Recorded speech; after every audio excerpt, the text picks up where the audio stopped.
Prime time में आज हम बात करेंगे अरविंद केजरीवाल की। अरविंद केजरीवाल ने, आपको याद होगा, अब से कुछ देर पहले एक प्रेस कॉन्फ्रेंस की थी। 5 बजे प्रेस कॉन्फ्रेंस चलनी शुरू हुई और शाम 6 बजे खत्म हुई। इस 1 घंटे की प्रेस कॉन्फ्रेंस के अंदर क्या कुछ बात सामने निकल के आई, इसका जवाब आपके पास भी है, इसका जवाब हमारे पास भी है।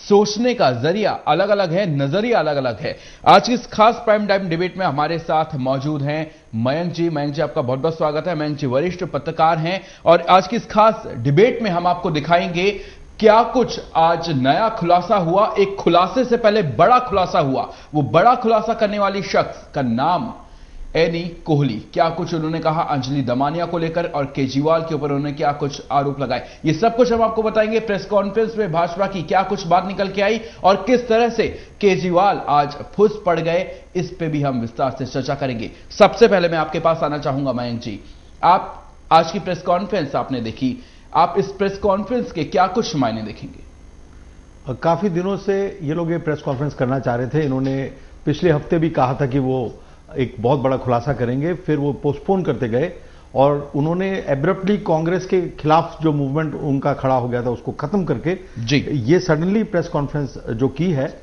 इसमें इन्होंने ऐसा दिखाया जैसे कि पूरी बीजेपी के प्रेसिडेंट को, नितिन गडकरी को उन्होंने बिल्कुल टेंटर हुक्स पे रखा हुआ है इतने दिनों से।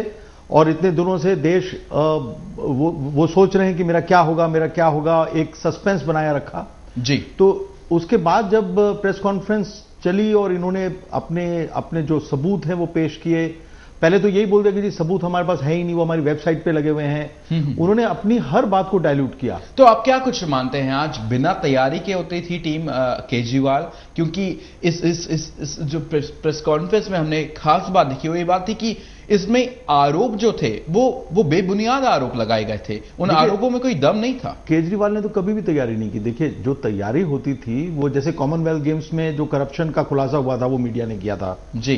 फिर उसके बाद रॉबर्ट वड्रा का जो खुलासा हुआ था वो इकोनॉमिक टाइम्स ने 1.5 साल पहले कर दिया था जी। तो रिसर्च वो रॉबर्ट वड्रा की जो थी उसने की थी, इकोनॉमिक टाइम्स ने। फिर हेडलाइंस टुडे ने रिसर्च की थी सलमान खुर्शीद की जी। तो जो होमवर्क है वो तो कभी किया ही नहीं केजरीवाल ने। बड़ा सवाल है, तो आखिरकार तो केजरीवाल ने ये अब ये पहला होमवर्क हमने देखा केजरीवाल का, बहुत ही पुअर होमवर्क किया इन्होंने, अधूरा होमवर्क किया है, पुअर होमवर्क किया है। हाँ, इनका ये प्रॉब्लम इनका ये था केजरीवाल का कि उनको ये दिखाना था कि देखिए हम बीजेपी से हमारा कोई संबंध नहीं है जी। वो क्योंकि आरोप लग रहा था कि आप केवल कांग्रेस को क्यों एक्सपोज कर रहे हैं। अगर वो ईमानदार होते तो वो ये कहते कि साहब ऐसा है कि जो चीज हमारे सामने आ रही है वो हम एक्सपोज कर रहे हैं, जिस दिन बीजेपी का आ जाएगा उस दिन हम बीजेपी को एक्सपोज कर देंगे। लेकिन अब जबरदस्ती आप ये सोचें कि नहीं साहब, मेरे को बैलेंस करने के लिए बीजेपी का भी, और वो भी क्योंकि मैंने कांग्रेस पार्टी के दामाद को छेड़ा है तो मैं बीजेपी के प्रेसिडेंट को ही छेड़ दूं, तो लोग सोचेंगे कि बैलेंस्ड है। लेकिन इससे क्या हुआ है कि इतने बेवकूफ लगे हैं केजरीवाल जी इस पूरे एपिसोड में। I am very sorry to use this word, लेकिन ये डिस्क्राइब करता है। आप मानते हैं मयंक जी कि साख जो बनी हुई थी केजरीवाल की, वो आज साख जो है वो खराब हो गई केजरीवाल की? क्योंकि इसमें आप सब बिल्कुल साफ तौर से बात हर कोई कहता हुआ नजर आया। प्रेस कॉन्फ्रेंस जब खत्म हुई तब वहां पे भी ये बात हो रही थी कि आज होमवर्क जो था केजरीवाल की टीम का वो अधूरा होमवर्क था। तो क्या यहां साख पर सवाल खड़े होने चाहिए केजरीवाल के? देखिए, केजरीवाल की साख थोड़ी देर तक ठीक रहती है, फिर अनस्टेबल हो जाती है, फिर गिरते हैं केजरीवाल जी, फिर वो थोड़ी देर ठीक रहती है। अगर हेडलाइंस टुडे का होमवर्क अच्छा है तो इनका होमवर्क अच्छा हो जाता है। अब जैसे इन्होंने बिजली के लिए एक बहुत बड़ा आंदोलन किया दिल्ली में जी, तो उस वक्त तो ये हीरो बन गए क्योंकि बिजली के बिल सबके दुगने तिगने चौगने आए थे जी। तो अब लोगों को लगा कि ये लड़ रहा है हमारे बिजली के बिलों के लिए। लेकिन फिर इन्होंने क्या किया, एक सीढ़ी पर ये चढ़े और इन्होंने ये दिखाया कि मैं देखिए बिजली का मीटर ये काट रहा हूं, लेकिन काट नहीं रहे थे, ओनली फॉर द कैमरा। अच्छा, वो चढ़ रहे थे। चलिए, आपने ये बात बहुत जरूरी है जी, ये आप समझे नहीं बात को, ये बात जरूरी है, इसको मत काटिए, क्योंकि ये केजरीवाल नाटक कर रहे थे सीढ़ी पे चढ़ने का और केवल प्रेस के कैमरास के लिए। तो उस दिन दिखाई दिया कि केजरीवाल हाईली अनस्टेबल कैरेक्टर है। वो इतनी अच्छी तरह आंदोलन को लीड कर रहे थे और सडनली उन्होंने, इससे कहीं ना कहीं लगता है कि केजरीवाल के मन में अपने को हीरो दिखाने की एक इच्छा है। उनको ये इच्छा है कि किसी तरह से मैं कोई हीरो बन जाऊं।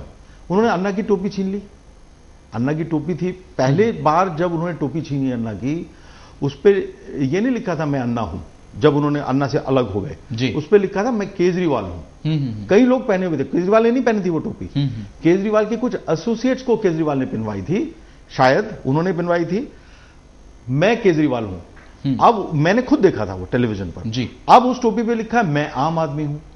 अब वो पहने हुए हैं केजरीवाल की टीम के लोग, लेकिन केजरीवाल की टीम में कुछ ऐसे लोग हैं जिनकी टोपी पे लिखा होना चाहिए मैं नक्सली हूं, मैं कश्मीरी सेपरेटिस्ट का समर्थक हूं, क्योंकि उनमें से एक आदमी पिट भी चुका है। अभी आपको ध्यान होगा, उनमें से एक वकील जो है प्रशांत भूषण जी, वो कश्मीरी सेपरेटिस्ट मूवमेंट है उसको सपोर्ट करता है जी। उसने बोला कि रेफरेंडम होना चाहिए कश्मीर के अंदर, उससे एक ऑर्गेनाइजेशन उत्तेजित हो गई और फिजिकली मैन हैंडल कर लिया था उन्होंने जी जी जी। तो केजरीवाल का जो सारा कुनबा है, जो अनफॉर्चुनेटली बीजेपी और कांग्रेस इन मुद्दों को क्यों नहीं उठाते मुझे समझ में नहीं आता। मेन मुद्दा यह है कि कैसे नक्सली, एक स्वामी था यहां पर जी, जो कि कोर उसकी जो बिलीफ थी वो कम्युनिस्ट, वो भी अल्ट्रा लेफ्टिस्ट वाली बिलीफ, और वो नक्सलियों का स्पोक्स पर्सन बन जाता था, नक्सलियों के ब्लैकमेल के लिए नेगोशिएट करता था अलग अलग चीफ मिनिस्टर्स के साथ जाकर। छत्तीसगढ़ में भी उसने ये किया था। तो ना बीजेपी ये मुद्दे क्यों नहीं उठाती जी? ये मतलब ये एक बहुत बड़ा सवाल है जी, कि जी, जो बिल्कुल क्लीन बोल्ड कर देगा केजरीवाल को और केजरीवाल के मूवमेंट को। ना कांग्रेस वो मुद्दे उठाती है, ना बीजेपी वो मुद्दे उठाती है, और एजेंडा केजरीवाल सेट करता है। बिल्कुल एजेंडा अगर ये लोग जिस दिन रिसर्च कर लेंगे कि इनके लिंक्स किस किस लोगों से है, ये एनार्किस्ट है, ये क्योस पैदा कर रहा है। आप देखेंगे इसने अभी उकसाया आईएएस ऑफिसर्स को, कि जगह जगह पर आईएएस ऑफिसर्स को कहा कि आप जो हैं एक प्रकार से रिवोल्ट कर दीजिए, मतलब सरकारों के खिलाफ।